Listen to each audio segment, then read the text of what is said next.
చెయ్యయ్యా. మంచి మనస్సాక్షి యొక్క లక్షణం అది నాన్న. తొందరపాటున దేవుణ్ణి తోలనాడి మాట్లాడటం, అపార్థం చేసుకోవటం, ప్రశ్నించటం, విమర్శించటం, వ్యతిరేకించటం, దూరం అయిపోవటం, సనగటం, గొనగటం, ఇది మంచి మనస్సాక్షి కాదు. ఏదైనా నాకు దేవుడు అనుమతించాడంటే దాని వెనక నా తప్పిదమో లేదా నా అహం, నాలో దిద్దుబాటు జరగాల్సింది ఏదో ఉంది, నా పాపమో నా లోపమో ఏదో ఉంది. అనవసరంగా నా తండ్రి ఈ పరిస్థితి నాకు అనుమతించడు. నా బంగారు తండ్రి నన్ను ఎంతో ప్రేమించి నాకై ప్రాణం పెట్టిన తండ్రి, నేనంటే పిచ్చి ఆయనకి.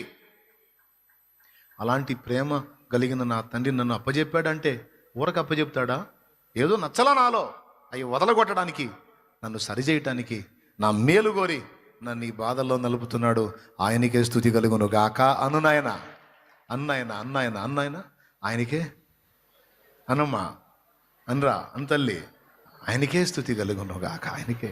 నా తండ్రిని నేను విమర్శించను, నా తండ్రిని నేను నిందించను. నా తండ్రి ఏ పరిస్థితి నాకు అనుమతించను, అందులో సంపూర్ణ న్యాయం,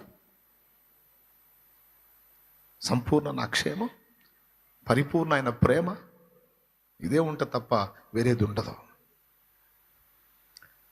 కనుక నేను ఇక వాటిని గురించి కలత చెందను, వాటి గురించి నేను ఆలోచించను. నన్ను సరిచేయటానికి నాకు అనుమతించిన శ్రమలన్నీ నాలో నేను బ్యాలెన్స్ అయినప్పుడు ఆయనే తీసేస్తాడు. మూడుబారిన జీవితాన్ని మళ్ళా చిగురింపు చేస్తాడు. ఎండిపోయిన దాన్ని పచ్చగా వచ్చేటట్టు చేస్తాడు. ఎడారులను జీవజల నదులుగా మార్చగలుగుతాడు. నా దేవునికి సమస్తము సాధ్యమే. తిరిగి చూసుకుంటే నేను కోల్పోయింది ఏది ఉండదు.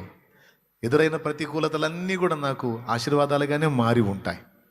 ఎందుకంటే ఆయన నిన్ను ప్రేమిస్తున్నాడు, ఆయన నన్ను ప్రేమిస్తున్నాడు. ఎంతగా అంటే చెప్పండి, ప్రాణం కంటే మిన్నగా. ఏమంటారు? కాబట్టి ఇప్పుడు ఏం చేయాలి? పెద్దోళ్ళు చిన్నోళ్ళు అందరూ ఏం చేయాలి? 4వ మెట్లో మంచి మనస్సాక్షితో ఆలోచించి దేవుని ముందు మోకరించి, తండ్రి, నా జీవితం వెనక, నా జన్మ వెనక, నా అనుభవాల వెనక నీకున్న ఉద్దేశం ఏంటి, నీకున్న ప్రణాళిక ఏంటి, నేను నీ కొరకు ఏం చేయాలని ఆశిస్తున్నావు సృష్టికర్త? స్టవ్ తెచ్చుకున్నానంటే వండుకోవటానికి, ఫ్యాన్ తెచ్చుకున్నానంటే గాలి కోసం, ఇల్లు కట్టుకున్నానంటే నివసించటం కోసం, వాహనం తెచ్చుకున్నానంటే ప్రయాణం చేయటం కోసం. మరి ఇంత ప్రకృతి నాకు ఇచ్చి నన్ను సృష్టించుకున్నావంటే ఖచ్చితంగా నా నుంచి ఏదో ఆశించే కదా నన్ను చేశావు.